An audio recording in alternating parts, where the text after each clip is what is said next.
Hi everyone, my name is Puriya Tawakkoli, instructor of Robo 240, Mechanics and Materials. Today we will perform the experiment of strength of shear connections.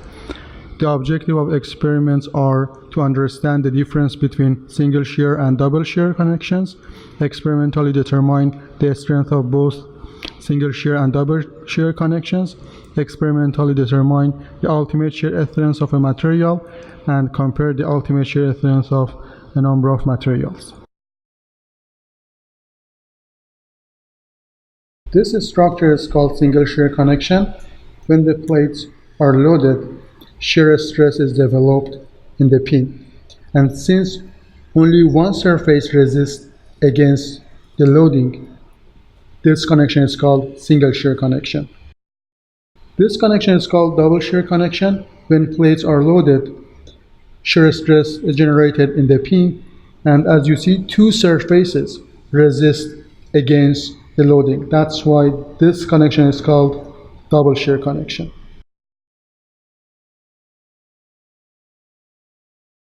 This figure schematically shows single shear connections. Plates are connected by one pin, and as you see, only one surface resists against the loading. That's why the connection is called single shear connection.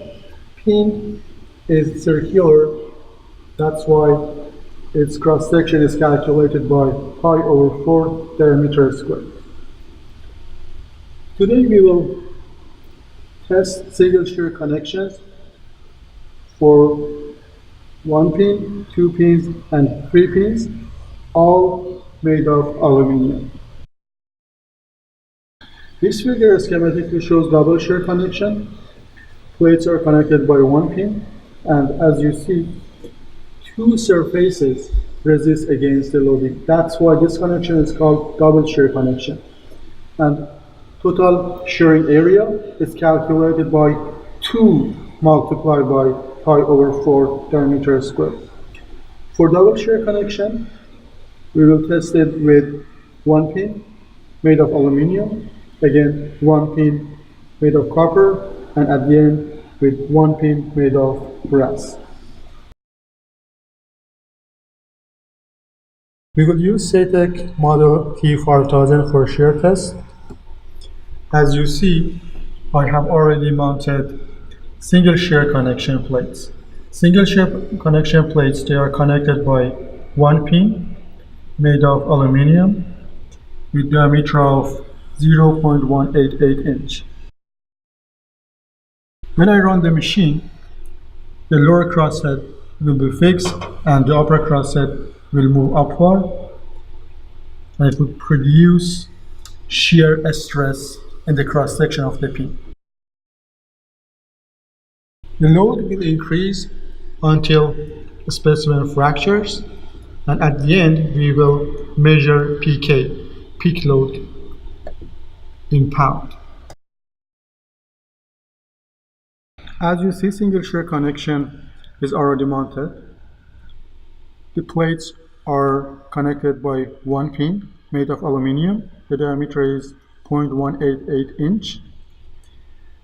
The lower crosshead is fixed and the upper crosshead will move upward, and it will apply shear stress on the pin cross section.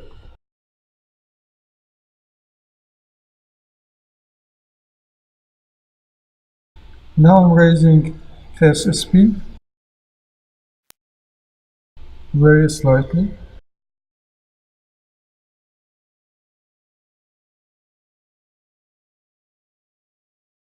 L2 demonstrates the current load applied, PK demonstrates the peak load, and PS demonstrates the deformation.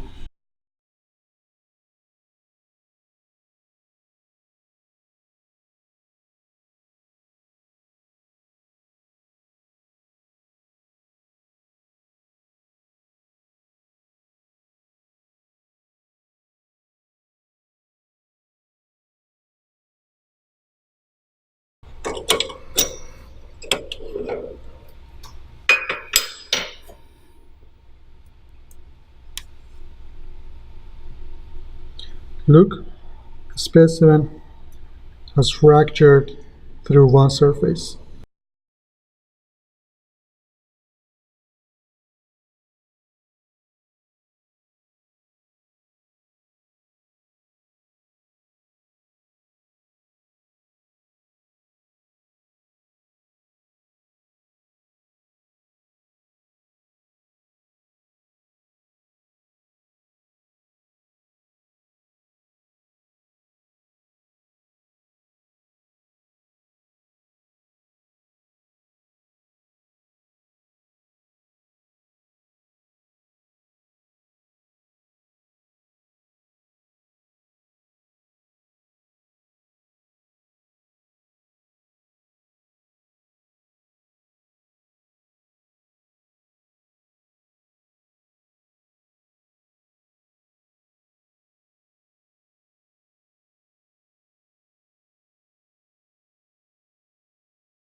As you see, double shear connection are mounted to the crossheads. The plates are connected by one pin made of brass. The diameter is 0.188 inch. The lower crosshead will be fixed and the upper crosshead will move upward, and it would produce shear stress on the pin cross section.